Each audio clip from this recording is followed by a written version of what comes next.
자, 글을 읽을 때 우리가 앞으로 표시 행동이라는 것을 하게 될 겁니다. 이 표시 행동이라는 말이 뭐냐면 뭐 말 그대로 그냥 펜으로 표시하는 거죠. 나중에 공부를 어느 정도 익숙하게 하면 이 표시를 안 해도 글을 올바른 방식으로 효율적인 방식으로 읽을 수 있게 돼요. 하지만 우리는 아직 초보이기 때문에 이렇게 표시하면서 같이 읽을 겁니다. 먼저 각 문장에다가 핵심 키워드라는 것을 표시할 거예요. 자, 그러면 한번 해보겠습니다. 지구의 지각은, 자, 이걸 우리가 끊어읽기라고 하는데, 끊어읽기 할 때 가장 기본은 주어에서 끊어읽는 거예요. 주어는요, 은는 이가가 붙는 겁니다. 뭐뭐는, 뭐뭐가, 이런 게 붙는 거예요. 지구의 지각은 두 가지 주요 부분으로 나뉘어 있어. 이렇게 되어 있습니다. 자, 그러면 여기에서 우리가 소재라고 말할 수 있는 건 일단은 지각입니다. 지구에 대한 지각이 있고 그 다음에는 이 지각이 두 가지가 있다는 거예요. 그러면 이 두 가지라는 거에다가 밑줄을 쳐보겠습니다. 그럼 선생님, 주요 부분은요? 뭐 주요 부분으로 볼 수도 있고요. 나뉘어 있다라는 건 뭐 나뉘어 있다로 볼 수도 있어요. 근데 지각은 두 가지. 이 두 가지라는 말과 지각이란 말이 저는 가장 핵심적인 키워드라고 봅니다.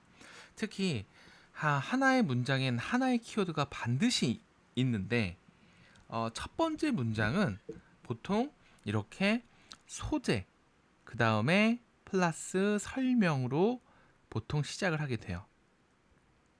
자, 그래서 우리가 이렇게 밑줄을 쳤습니다. 자, 계속 한번 가보겠습니다. 하나는 대륙지각이고, 자, 뭐뭐 이고죠. 그러면 각 문장이라고 돼 있지만 뭐뭐 이고라는 말은요 플러스의 개념을 갖고 있어서 앞부분에 하나, 그리고 뒷부분에 또 다른 하나는 해양지각이야, 이렇게 돼 있습니다. 역시 이렇게 해양에 밑줄 칩니다. 선생님, 왜 지각까지는 안 쳐요? 왜 그럴까요? 이미 앞부분에 나와 있기 때문입니다. 지각이란 말이. 그래서 대륙과 해양만 쳤습니다. 자, 어떻게 치는지 좀 느낌이 오죠? 자, 대륙 지각은 우리가 서 있는 땅을 의미한다. 자, 그러면 이제 어때요? 여기다가 땅에 또 밑줄을 한번 쳐보겠습니다. 우리가라는 말, 서 있는 말, 얘는 다 땅을 이렇게 설명해주고 있죠. 네. 자, 예를 들어서 우리가 살고 있는 집, 학교, 놀이터 등은 모두 대륙 지각에 위치해 있다라는 거죠. 그쵸? 그러면 이 집하고 학교하고 놀이터 중에 가장 원만한 뭐 우리 집이라고 해볼까요? 이 집이 이렇게 땅하고 연관이 있구나. 자, 이제부터 연결성을 한번 표시해 볼 건데, 지각이라는 게 두 가지가 있고 그 두 가지는 대륙하고 해양이 있고, 그 중에서 대륙은 바로 땅이 의미하는 거고 그 땅은 집이라는 것과 연결이 되는 겁니다. 계속 문장은 문장끼리 연결이 되죠. 선생님, 학교와 놀이터는요, 물론 얘네들도 다 밑줄 쳐도 되는데 얘네들이 다 같은 그리고로 연결되어 있기 때문에 하나만 밑줄 치겠습니다. 자, 이번엔 또 해양지각이네요. 해양지각은 바다 아래에 있어. 당연히 해양이란 말 때문에 우리가 바다라는 것도 알았는데 이것이 이제 뭔가 바다 쪽에 있다, 얘는 땅 쪽에 있다, 둘이 뭔가 좀 다른 느낌이 있죠. 당연히 누구랑 연결해야 돼요? 해양하고 연결을 하겠습니다. 바다의 바닥을 이루고 있다. 그러면 여기 아래란 말이 있는데 여기도 바닥이란 말이 또 있네요. 연결해 보겠습니다. 해양 지각은 대륙 지각보다 얇고, 그리고 자, 그리고니까 하나 더 쳐야겠죠. 밀도가 더 높아서 밀도도 높고 바다를 잘 지탱하고 있다라고 있습니다. 자, 그러면 얘네들이 해서 이제 지탱이라는 단어까지 한번 해보겠습니다. 어쨌든 얇고 밀도가 높다고 돼 있어요. 자, 그러면 이 부분에 대해서 우리가 이제 정리를 좀 한번 해볼 건데, 첫 번째 했던 거 연결까지 했고요. 그 다음에 우리가 각 단락의 핵심 소재, 이제 단락이 끝난 거예요. 이게 우리가 하나의 단락이라고 합니다. 이 핵심 소재에다가 표시해야 되니까 당연히 여기서 핵심 소재는, 자, 빨간 펜 하나 들고 얘 지각이라는 것에 대한 것이구나 라고 되겠고, 그 중에 두 가지에 대한 얘기를 하고 있기 때문에 당연히 하나는 대륙에 대한 얘기고 또 다른 하나는 해양이란 얘기구나라고 해서 이 그래서 요 세 가지가 결국 우리가 주인공 혹은 핵심 소재다라고 볼 수 있습니다. 자, 그러면 얘를 통해서 우리가 한자 정리를 또 할 수 있을 것 같아요. 자, 한자 정리를 해보면 첫 번째로는 지각이라는 단어가 좀 중요해 보이네요. 한자 정리 어떻게 하냐? 항상 줄임말로 가는 겁니다. 그럼 지는 뭐의 줄임말? 땅의 줄임말. 그러면 우리가 지각의 지는 지구가, 자, 각은 뭘까요? 이게 껍질이라는 뜻을 갖고 있어요. 껍데기. 예를 들면 우리가 각질 같은 거 들어봤죠? 각질. 자, 먼저 이거는 껍데기라고 해보고요. 지구 껍데기가 바로 지각입니다. 자, 그리고 나서는 이 각이 들어가 있는 또 다른 한자들을 한번 좀 써보는 겁니다. 예를 들면은 우리가 각질 제거해 본 적 있나요? 발바닥에 막 각질 생겼어 이런 말 하고요. 우리 새우 같은 걸 뭐라고 하죠? 각유라고 하죠. 이것은 갑옷을 뜻하고 각은 이 껍질을 뜻하죠. 네. 자, 그래서 지각이라는 한자를 여기서 정리했습니다. 물론 또 다른 것, 부분 이런 것도 정리할 수 있겠죠. 우리가 또 부분도 한번 정리해 볼까요? 부분의 분자는 뭘까요? 이건 나누다라는 뜻을 갖고 있어요. 뭐 분절, 또 뭐가 있을까요? 분할, 뭐 이런 거 있겠죠. 뭐 나눌 분자 너무 많아서 분수. 네. 자, 부위는 부위라는 뜻을 갖고 있죠. 그러니까 부위로 나눈다라는 뜻을 갖고 있습니다. 부분이라는 뜻은 그래요. 그러면 또 여러분들이 마음에 드는 한자 또 있으면 그거를 또 역시 이렇게 적으면 되는데, 네. 또 하나 더 해볼까요? 밀도라는 단어. 자, 밀도의 단어는 밀자는 뭘까요? 밀도. 밀은 빽빽하다라는 뜻을 갖고 있어요. 빽빽하다 할 때 빽. 도는 정도라는 뜻을 갖고 있습니다. 그러면 항상 모든 한자들은요 이렇게 줄임말이에요. 그래서 빽빽한 정도를 밀도라고 한다라고 하는 거죠.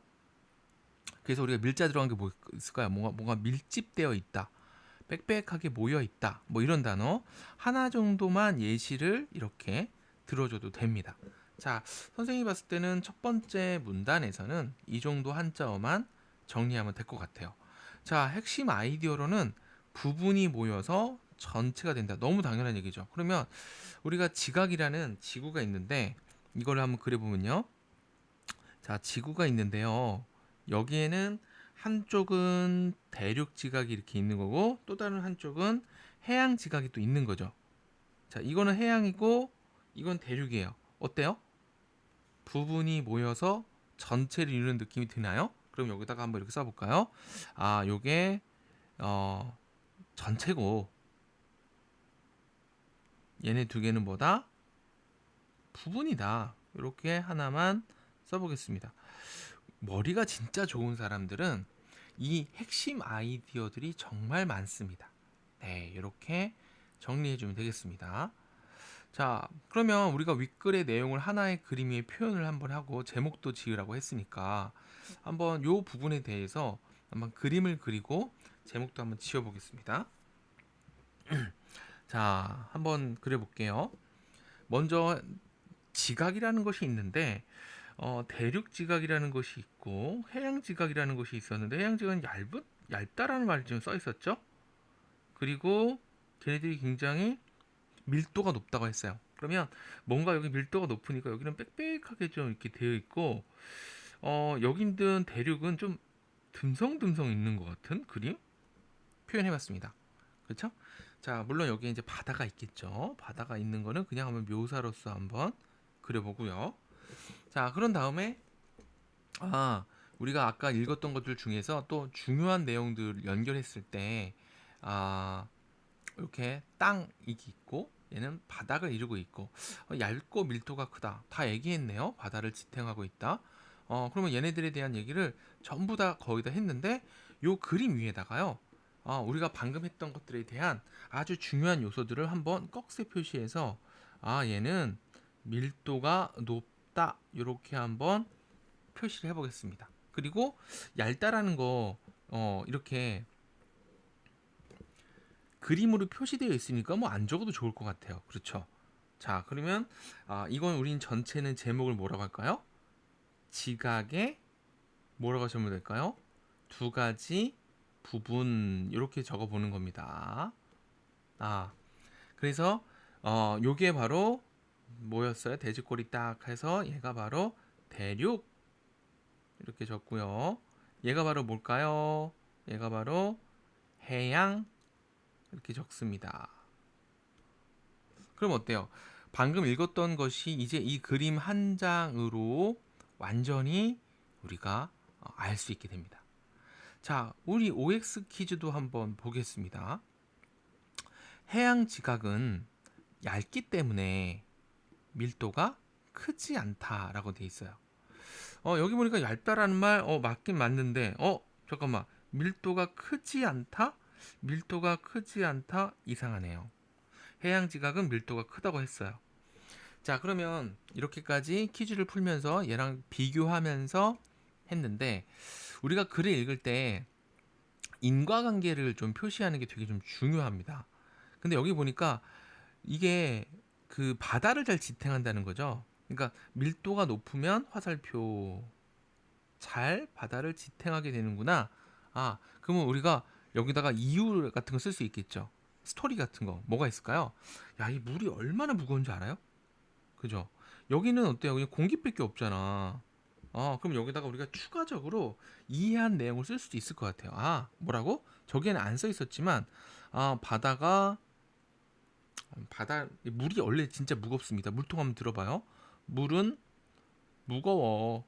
자, 이런 어떠한 내용이 있다면, 물이 무겁다라는 말이 있다면, 얘가 밀도가 큰, 아주 빽빽하게 있고, 있다라는 것이, 우리가 좀 이해하기. 물론 이게 완전히 논리적인 뭐 그 이유가 아니더라도 밀도가 커서 이 물들이 막 이렇게 누르니까 이게 빽빽하게 땅이 압축이 됐나 봐. 뭐 볼 수도 있겠죠. 그죠?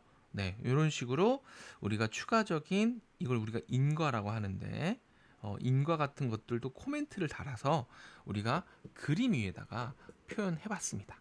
자, 오늘은 첫 번째 문단 함께 해봤고요. 자, 어떻게 글을 읽고 그 다음에 어떻게 정리하는지 잘 알겠죠? 자, 그러면 또 다음 날 한번 다 이걸 새로운 거를 딱 보고서 이제 다음부터는 여기 핵심 아이디어도 안 써줄 거예요. 그리고 이제 표시 행동에 해야 될 것도 안 써줄 거니까 그런 것들을 우리가 머릿속에 글을 어떻게 읽어야 될지를 잘 이해한 다음에 선생님이랑 똑같이 읽고 한자 정리도 이렇게 지금 3개 돼 있죠? 똑같이 한번 정리했으면 좋겠습니다. 자, 오늘은 여기까지.